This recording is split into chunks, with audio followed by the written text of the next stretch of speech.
Warfare, written and directed by Ray Mendoza and Alex Garland. This is arguably one of the best war films ever made. And of course, it's subjective. It really does depend what makes a great war film to you. Because some people, it's to follow a long story, following characters that you feel for them and you get to know them. Or perhaps it's a very important battle or event that changed the course of the world. Or like this, in my opinion, or like Dunkirk, where it's just about immersion. It's about the situation. It's about making the audience feel like they are there. Of course, we can never know, those of us who have never been in battle, but a film, if it's done correctly, can give you an idea, a reality check of the way it really is or the way it was, depending on what war we're talking about. And that's why I love Dunkirk so much, because I feel like Nolan really uses all cinematic devices to just focus on the situation and put you there.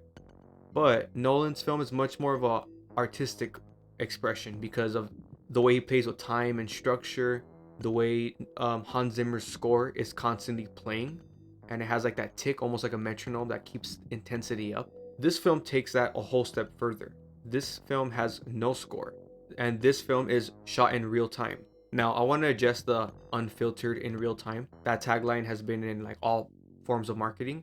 It is true. I'm not saying it's a lie, but I will say that I thought it was gonna be like literally beginning to end. This film starts in the military base, and then we see them arrive in Ramadi, and then you see them infiltrate a house at night. So all that, of course, takes place over many hours, if not 24 hours. But as soon as it's daytime, that's when the clock starts. That's when it's in real time, which that is most of the film. So again, I'm not saying it's false advertising. I'm just addressing it. And man, the choice to do that is so smart, because this film has a level of immersion that I've never felt before. This film is so intense, it's so real. It's not just intense, it's just real because there's a lot of silence. And like I said, there's no score. So it gives you an idea of what an op is like. Doing recon, the sitting, the waiting, the taking notes. We don't know. The film doesn't explain anything. We're just there. It's like being strapped to a body cam. We're just there and observing. So we're seeing how they're just sitting there. Some of them are just waiting, but for the most part, everyone's doing something. Everyone's writing stuff down. Everyone's locked in, on what their op is. And I think the film does a really good job of just portraying the reality of just men, of just all these men who are here, because the film shows you the range of men. Like, I'm not gonna say the way it starts. I don't want to spoil that, but it was quite shocking, the opening shot, and I loved it. And the film just does a good job to show you the humor, the seriousness, and the immaturity that men inherently have, the degenerate humor that we have. And the film just does such a good job of it. It's a serious moment, but then sometimes someone will act silly and a guy just to make their friend laugh, and it's just like, you're so dumb. Or if someone makes a mistake, there's a moment where it actually ends up being quite an important mistake, but in the moment it's like, we don't know. And then someone on the comms is like weak, and then someone comes from the restroom, they're like, what happened? And they explain it, and he's like, weak. Just so funny, so real. Like, the theater, little moments like that, the theater got a big laugh. And I was in a packed IMAX theater, so that was great to see as well. Also, when you have to get serious, these guys get serious and they're locked in. And I think, again, the film does a good job of showing you the range of these men and how they're human. Like, they're not all just serious, they're not all just freaking murder machines, as a lot of ignorant people like to paint them as. And I think the film does a great job of just a portrait of reality. And that's the thing, for what the film is trying to accomplish, you can make the argument that this is like a flawless film. Because some people have questions, and like, I went with a group of friends, and one of my friends was like, what was the point of the op? But like, not like in a disrespectful way, just like in a truly curious way. And I think we all feel that way, those of us who aren't there. Like, wait, but what was the objective? What were they trying to do? And but like, that's not the point of the film. The film isn't saying this was an important op that was going to change the course of war. That's not what it's about. It's about immersion, being in this moment of time, and getting a glimpse into war and the personal experiences of Ray Mendoza, who's again the co-director. So that's why this film is just done with such mastery, military precision, literally, because of Ray Mendoza, and also from a cinematic perspective, Alex Garland, a master director. So this film is just looks and feels incredible because of those two forms of professionalism coming together. And the cast, it has a really big cast. It actually reminded me of Oppenheimer, how so many familiar faces are in that film, even if they just have one or two lines.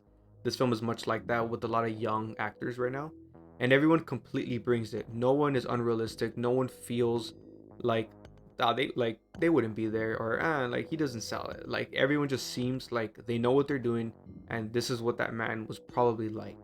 I don't think anyone stands out in terms of their performance, but in terms of my perspective, I feel like Will Poulter stands out in general in this moment of time of his career, because as I said in my review for Death of a Unicorn, like this film just adds to that argument or that point I made about him, that he just has so much range, and he's in this period in his career much like Robert Pattinson in the 2010s, like just showing us his range. He's the commander in this film, and I think he does a really good job of portraying that.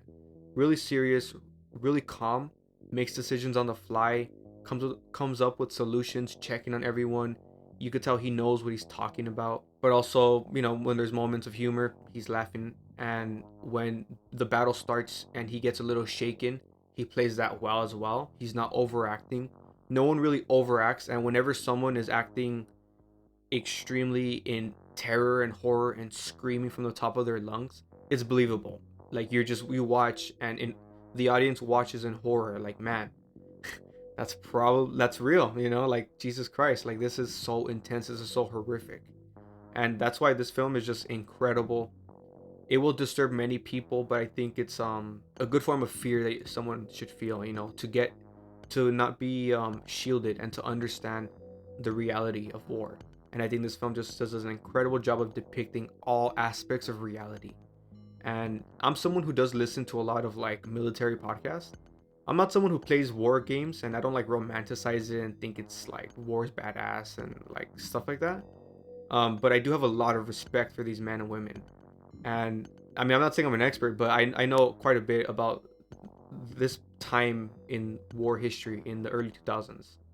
And man, I just seeing it, I feel like this film felt different from other ones, and I feel like I got a glimpse and learned a lot. Just seeing how all these soldiers help each other when they're in a heightened state of alarm and alert, how they're helping each other put on their backpacks, they're helping each other walk backwards, like just the care and the precision and the organization that these soldiers have and had is incredible to see in film. And I think this film, of course, because of Ray, did a great job depicting that. And I know it's all very intentional. It's all extremely calculated. Like he wanted to show specific aspects of tactical procedure and how that goes. And also just the planes. I have never heard that, and I've never heard of a show of force. That's what they call it, where a jet will just come from the air and just pass super fast close to the ground, and just creating like an earthquake and like a freaking windstorm blowing people away, and just to scare the enemy. And also, if anyone's in the streets, if someone's outside with a gun, if there's bad guys on buildings, they'll get blown away. And no weapons are drawn, it's just a plane passing by. And I've never heard of that. Of course, I've never seen that. I don't think I've ever seen that in film in this specific way. And it happens multiple times in the film. So I'm like, and it was awesome to see on it visually, and from a tactical perspective, it makes so much sense. And it was just such an interesting film, such a great film, well done. Highly recommend this film. Everyone needs to see this. It's like it truly, this film is making history because of the way they shot it. This film is truly a singular cinematic experience, and I highly recommend this film again. And let me know if you've seen it and your thoughts. Thanks for watching.